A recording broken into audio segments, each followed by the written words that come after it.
Hi അസ്സലാമു അലൈക്കും guys, welcome to my YouTube channel. അപ്പോൾ നമ്മളിപ്പോൾ ഒരു ടോപ്പിക്ക് സംസാരിച്ചുകൊണ്ടിരിക്കുമ്പോൾ ഇടയ്ക്കൊരു ബ്രേക്ക് വന്നു കഴിഞ്ഞാൽ പിന്നെ നമുക്ക് കണ്ടിന്യൂഷൻ നഷ്ടപ്പെടും. അങ്ങനെ നമ്മൾ കോഴിക്കോട് മോളെ ഫിസിയോതെറാപ്പി ചെയ്യുന്ന അവളെ ഡെവലപ്മെൻറ്റിൻ്റെ കോംട്രസ്റ്റ് ഐ ഹോസ്പിറ്റലാണ് മോളെ കണ്ണ് കാണിക്കുന്നത്. അവിടെ ആണെങ്കിലും ഭയങ്കര അവിടെ പ്രത്യേകിച്ച് പൈസയോ കാര്യങ്ങളോ ഒന്നുമില്ല. ഒരു 100 അല്ലെങ്കിൽ 200 റുപ്പീസ് കൊണ്ട് നമുക്ക് എല്ലാ കണ്ണ് ടെസ്റ്റും ചെയ്യാൻ പറ്റും. അപ്പോൾ അവിടെ കാണിക്കുക. അതേപോലെ തന്നെ ഈ തണലിൻ്റെത് കാര്യം കണ്ണായിട്ട് ബന്ധപ്പെട്ട് കോംട്രസ്റ്റ് കാണിക്കുക.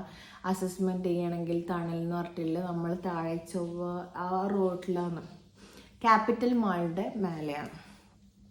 അങ്ങനെ പിന്നെ ഇവക്ക് ഞാൻ ഒരുപാട് കുട്ടികളെ കാണാൻ തുടങ്ങി.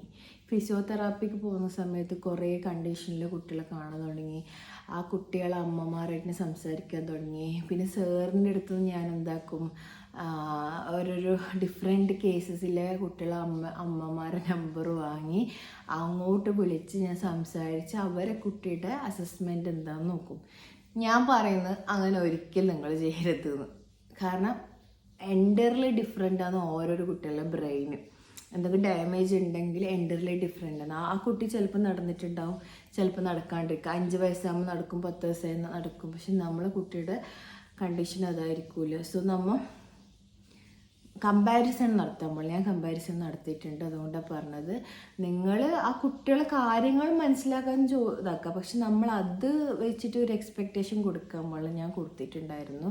ആ മിസ്റ്റേക്സ് നിങ്ങൾ ചെയ്യാൻ പാടില്ല. പിന്നെ ആ സമയത്ത് എനിക്ക് മനസ്സിലായ 2-3 കാര്യം. മോക്ക് തൈറോയ്ഡ് വരാൻ സാധ്യതയുണ്ട്, സീഷർ വരാൻ സാധ്യതയുണ്ട്.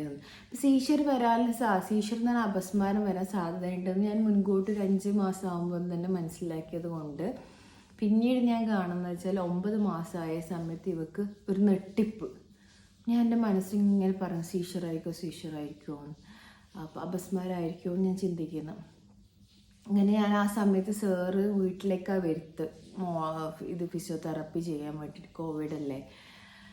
സാറിന് വീഡിയോ കാണിച്ചാൽ സാറിന് സംശയം തോന്നി. അപ്പം ഒരു ശ്രീകുമാർ ഡോക്ടറെ കാണിക്കാൻ പറഞ്ഞു കോഴിക്കോട്. നല്ല ഡോക്ടറാണ്, ഭയങ്കര എന്താ പറയേണ്ട ഒരുപാട്. അത് ന്യൂറോ എപ്പിലെപ്സി സെൻറ്റർ കോഴിക്കോട്. നിങ്ങൾ ഗൂഗിളിൽ അടിച്ച് കഴിഞ്ഞാൽ കിട്ടും. പിന്നെ പോകാൻ പറ്റുന്ന ആൾക്കാരാണെങ്കിൽ അവിടെ പോയി കാണിക്കുക. അതുപോലെ തന്നെ മംഗലാപുരമാണെങ്കിൽ ശ്രുതി ഡോക്ടർ പീഡിയാട്രിക് ന്യൂറോളജി. ഇനി കണ്ണൂരില്ലവരാണെങ്കിൽ ഡോക്ടർ വിദ്യ മാം. അപ്പോൾ ഇവരും നല്ല, കാരണം പീഡിയാട്രിക് ന്യൂറോളജിസ്റ്റ് നമുക്ക് കുറവാണ്, കുറേ ന്യൂറോളജിസ്റ്റ് ഇല്ല. കണ്ണൂരാണ് ഈ മാം ഉള്ളത്. അതേപോലെ തന്നെ മംഗലാപുരം അത് ആ മാം. പിന്നെ കോഴിക്കോട്. ഈ 3 ജില്ലയിലും 2 അത് കാസർഗോഡ് പീഡിയാട്രിക് ന്യൂറോളജി ഞാൻ എവിടെയും കണ്ടിട്ട്, കണ്ണൂരും കോഴിക്കോടും ഉള്ളത്. പിന്നെ മംഗലാപുരം. നിങ്ങൾക്ക് ഏതെങ്കിലും മക്കൾക്ക് ഇതുപോലെ അപസ്മാരം ഉണ്ടെങ്കിൽ നിങ്ങൾക്ക് അവിടെ പോയി കാണിക്കുക. 3 നല്ല ഡോക്ടർമാരാണ്.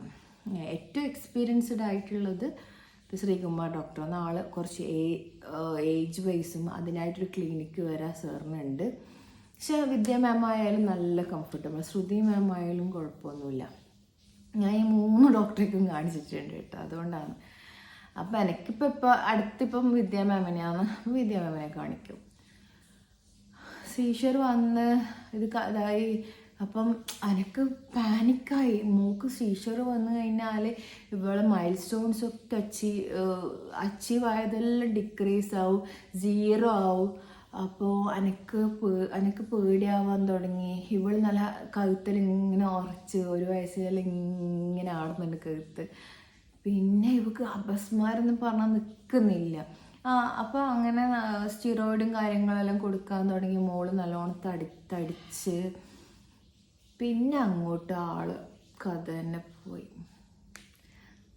എൻ്റയർലി നമ്മൾ ആ ഹോപ്പ് കംപ്ലീറ്റ് കത്തിത്തീർന്നു. അപ്പോൾ ആ ഒരു സ്റ്റോറി ഞാൻ പറയാം. അപ്പം എന്താ പറയുക, ഒരു ഹോപ്പ് ഉണ്ടായിരുന്നു മോൾ ഡെവലപ്പ് ആവുന്നു. അപസ്മാരും കൂടി വന്ന സമയത്ത് ആ ഹോപ്പ് പോയി. അപ്പം അതിൻ്റെ ബാക്കിൽ കുറേ കഥകളുണ്ട് ഗൈസ്. ഇൻഷാ അല്ലാഹ് ഞാൻ പറയാം നെക്സ്റ്റ് വീഡിയോയിൽ. ബൈ.